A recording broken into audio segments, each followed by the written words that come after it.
Semester 6 का exam को देखते हुए आज हम लेके आए हैं आपके बीच में DSE 4, जिसके अंतर्गत मैकेनिक्स भी आता है और बहुत लोग मॉडलिंग भी रखते हैं, तो मॉडलिंग का नेक्स्ट वीडियो बनेगा। लेकिन अभी आपको मैकेनिक्स का अंतर्गत जो पढ़ना है, स्टैटिक्स एंड डायनामिक्स दोनों पर टॉपिक पढ़ना है।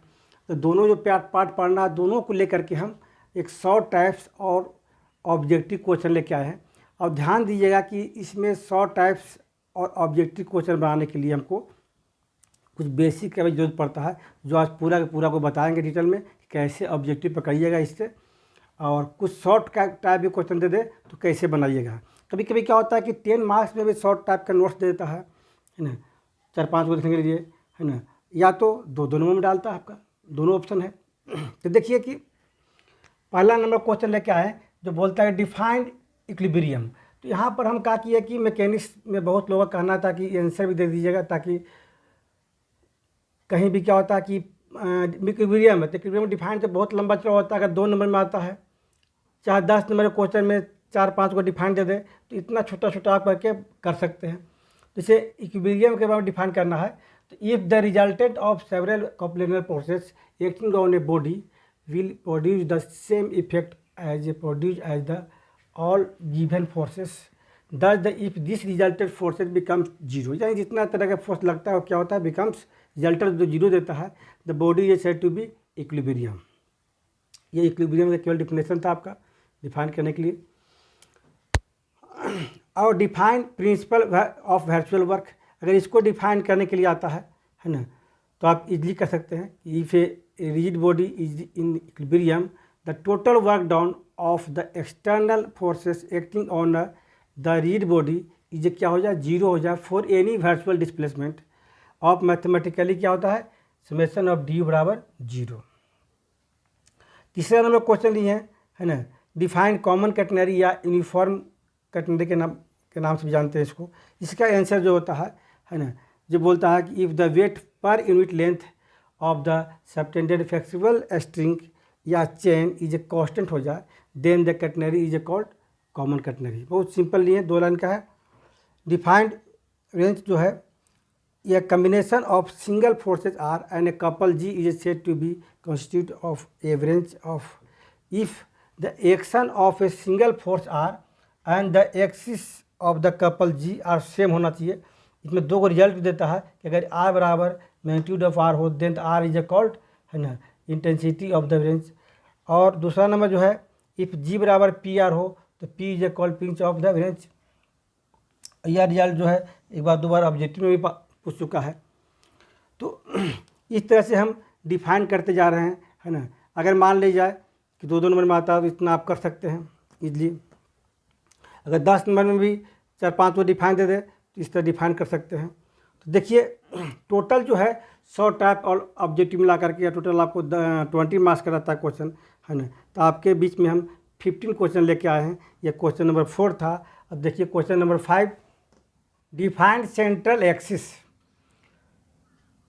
तो द डिफाइन करने के लिए इसमें आ सकता है डिफाइन सेंट्रल एक्सिस का, तो लिख सकते हैं the line along the single resultant force of magnitude r x and which is also the axis of a single couple of moment दिया हुआ g cos theta to which the system of forces acting on a body is a called, इसको हम जानते हैं central axis को हम लोग point central axis के नाम से भी जानते हैं। वर्ड डिफाइन करने के लिए आता है तो यही चीज़ से डिफाइन करना होगा आपको सेम टू सेम।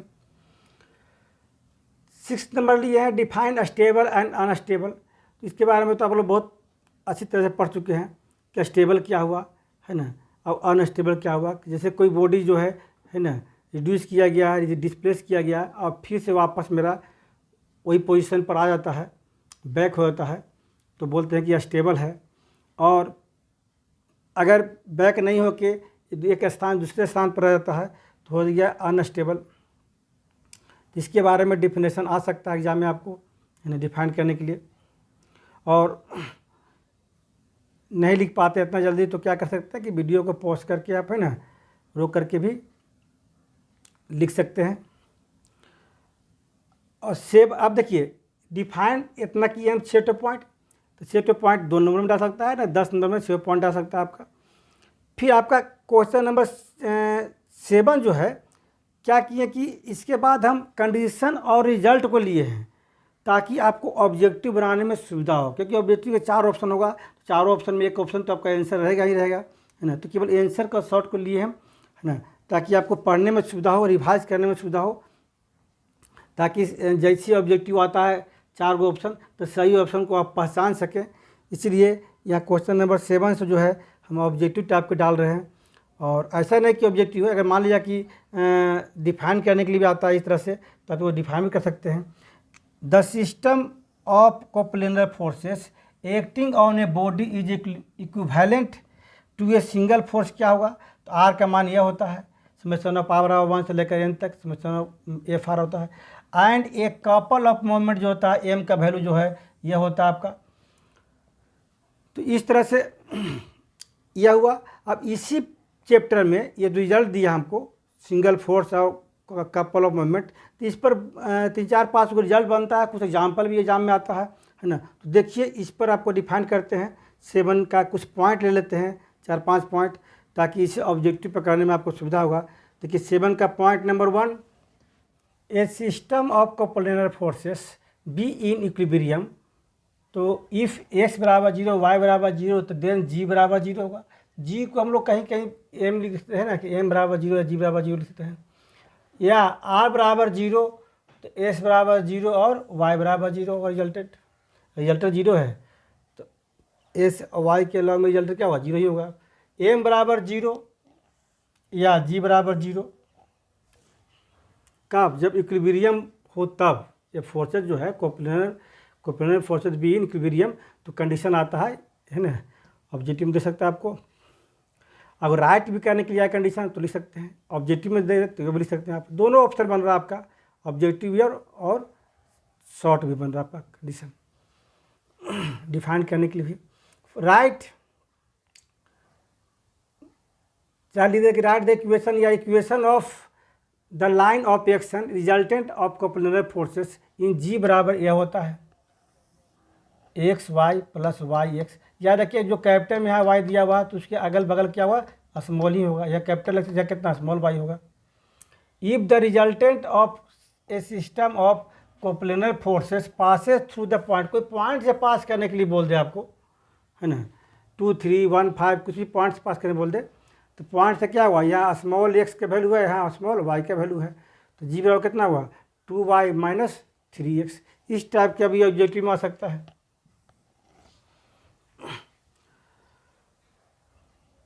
तो the moment of forces about O X के अबाउट में मोमेंट क्या होगा, तो आप लिख सकते हैं कि एल बराबर है ना Y Z minus Z Y, about O Y axis के अबाउट में एम बराबर होगा Z X minus X Z, about O Z N के मान के ना कितना हुआ X Y minus Y x.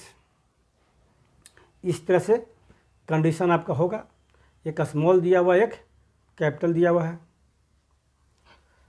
अब यहाँ देखते हैं 4 नंबर पॉइंट में है नेसेसरी कंडीशन अनसफिशिएंट कंडीशन आ सकता है for equilibrium of the body, है ना।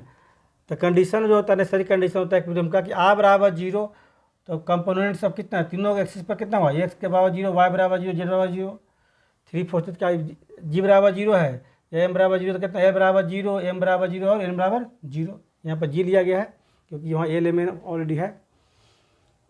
ये तो कंडीशन जो होता है शॉर्ट टाइप में या ऑब्जेक्टिव में डालता है आपका।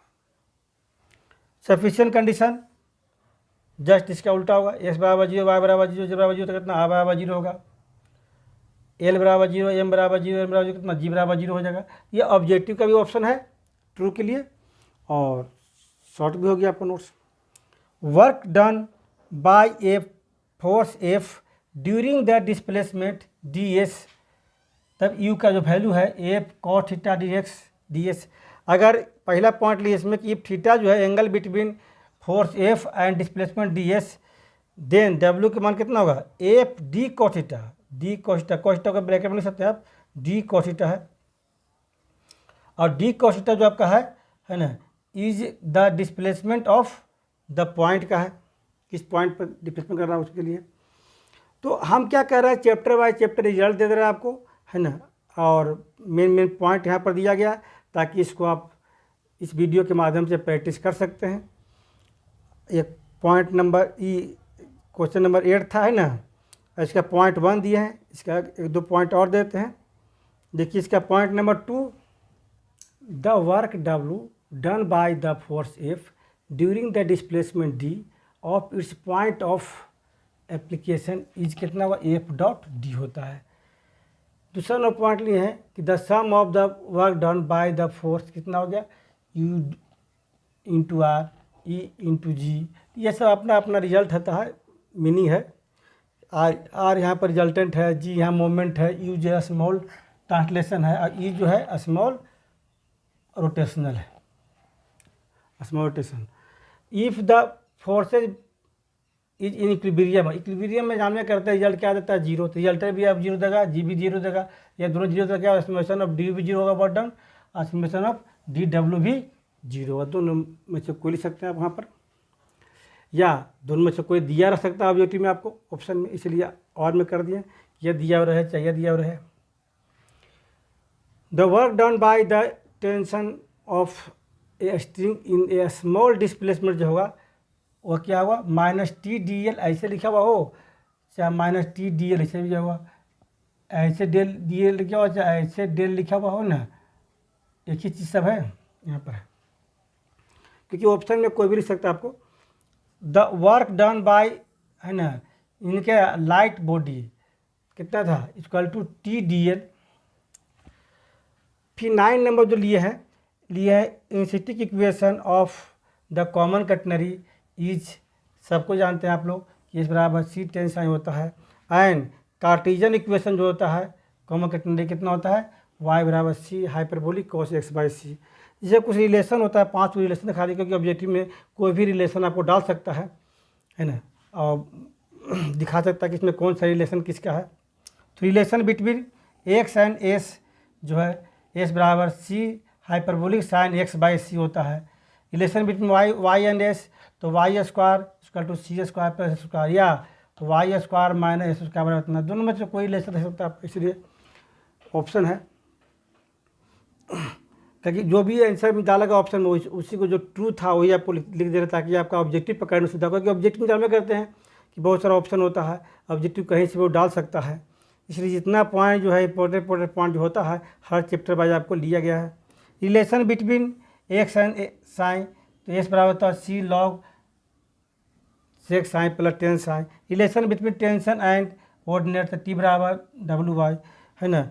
The catenary when lightly the becomes, ultimately क्या होगा, परबोला बनता है। मान लीजिए कि अब देखते करते परबोला का रूप लेता है ये आपका कटनरी। यह था 9 नंबर, है ना। अब देखिए 10 number, if a body rest on a fix body, है ना, then the equilibrium is stable. Stable के लिए जो होता है यहाँ पर दिखाया गया है 1/h greater than 1/r plus 1/r, या इसी को ऐसा कर दे, ये लेस देने की से इससे, तो क्या इस तरह उलट के पूछ सकता है, क्योंकि ऑप्शन है, ऑप्शन में यह डाले चाहे यह डाले, दोनों सेम है। अनस्टेबल के लिए क्या है, 1/h less then 1/r plus r, चाहे यह कह सकता है कि 1/h less than equal to 1/r plus 1/r। आपको थोड़ा सा रिलैक्स होता है, क्योंकि कभी कभी क्या होता है कि उल्टा लोग मार देते हैं, इस पर गलती कर देते हैं, है ना, इसलिए जब भी ऑब्जेक्टिव बनाए तो सोच समझ के बनाए, रिजल्ट को देखिए थोड़ा ध्यान से। Let Z be the height of the centre of the gravity of the body of a fix horizontal plane, the equilibrium is stable. Stable के लिए क्या हुआ, Z मिनिमम होगा, और अनस्टेबल के लिए क्या होगा, Z मैक्सिमम होगा। The pitch of the wrench कितना हो गया, K/R आता है ऑब्जेक्टिव में। If the given system of forces reduce to a single force, तो क्या हुआ, LX plus MY plus NZ बराबर 0 होगा। इक्वेशन ऑफ सेंट्रल एक्सिस, है ना, ये लॉन्ग में भी पूछता है प्रूफ करने के लिए, अगर लिखने के लिए आया तो शॉर्ट में लिख सकते हैं इसको। The differential equation of simple harmonic motion, है ना।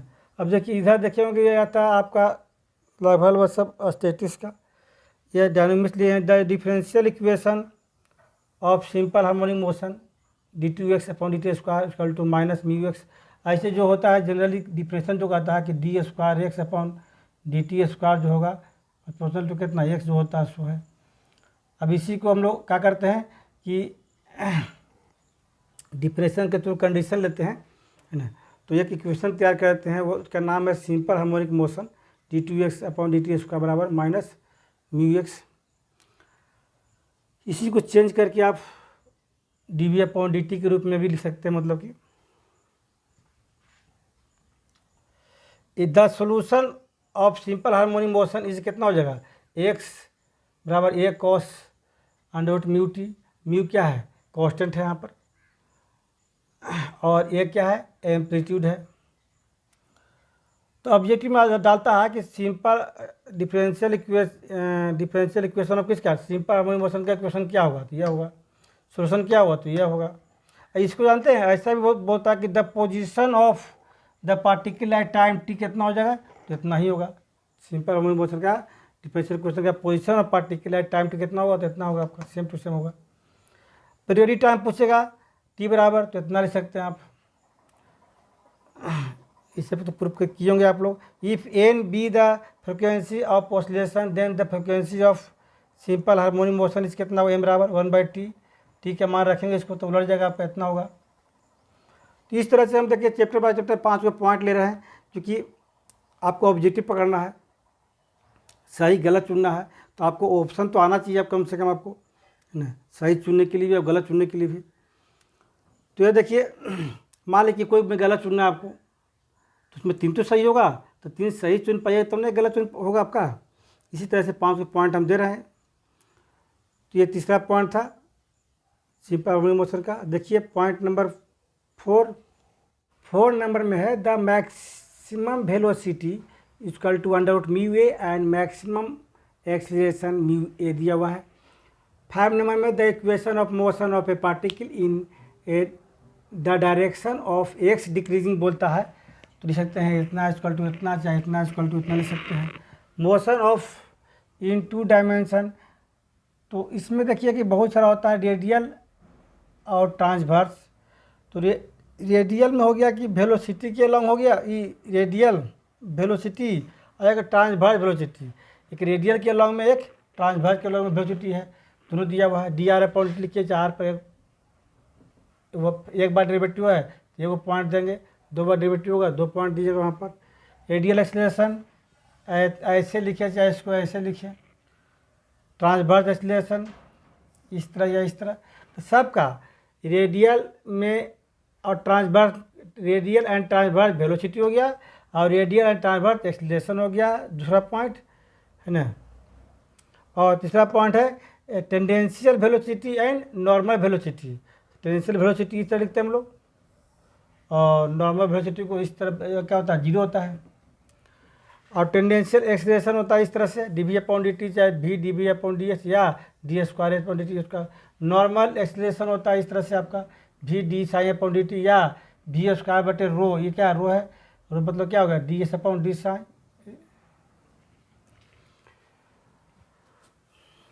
एंगुलर वेलोसिटी w²dt इस तरह लिखेंगे। एंगुलर एक्सीलरेशन को इस तरह लिखेंगे dw/dt या d²θ/dt²। डबल डेरिवेटिव है इसलिए थीटा पर 2 पॉइंट यहाँ पर है। The periodic time of a simple pendulum is t बराबर दिया हुआ इस तरह से 2π√g/L, और फ्रिक्वेंसी जो होता है 1/t के रूप में होता है, इसलिए क्या होगा बटा में करें तो 1/2π हो जाएगा, 1 कितना होगा g/L हो जाएगा, यहाँ पर लड़ जाएगा। Differential equation of central orbit in pedal form में यह होता है, ये भी ऑब्जेक्टिव के ऑप्शन में रहता है। पी बराबर कैपिटल पी बराबर कितना h²/p², पी क्यू है ना, पी है स्मॉल पी तरह से ना, स्मॉल पी है, और dp/dr है। If a particle moves in a path so that its acceleration is always directed to a fix point and equal to कितना म्यू बटे डिस्टेंस का स्क्वायर, म्यू बटे डिस्टेंस का स्क्वायर, ये ऑप्शन में रहेगा आपका। और इसका जो ऑप्शन है 3 पॉइंट होता है, एक इलिप्टिक ऑर्बिट होता है वी स्क्वायर बराबर म्यू इंटू 2/r प्लस 1/, एक होता है पैराबोलिक ऑर्बिट वी स्क्वायर बराबर 2 म्यू बटे आर, एक होता है हाइपरबोलिक भी। 50 नंबर क्वेश्चन लिया है tension of elastic string is given by T बराबर कितना होगा, इतना फॉर्मूला होता है तरफ से, थ्योरी है, डिफिनेशन है जो बोलिए इसको। तो हम जो है आपका एग्जाम में टोटल 10 गो 100 टाइप या ऑब्जेक्टिव मिला के पूछता आपको, है ना। यहाँ 15 क्वेश्चन दिए हैं, है ना, और पॉइंट बाय पॉइंट बता दिए हैं। तो आपको ट्रू या फॉल्स ऑप्शन चुनने में आपको, है ना, ऑब्जेक्टिव में आपको आसानी पड़ेगा। अगर इसको प्रैक्टिस कर लेते हैं, इतना प्रैक्टिस कर जाते हैं तो आपको ऑब्जेक्टिव आसानी से पकड़ा सकता है एग्ज़ाम में, है। फिर मिलेंगे आपका इसका लॉन्ग टाइप क्वेश्चन के साथ, तब तक इसको प्रैक्टिस करें।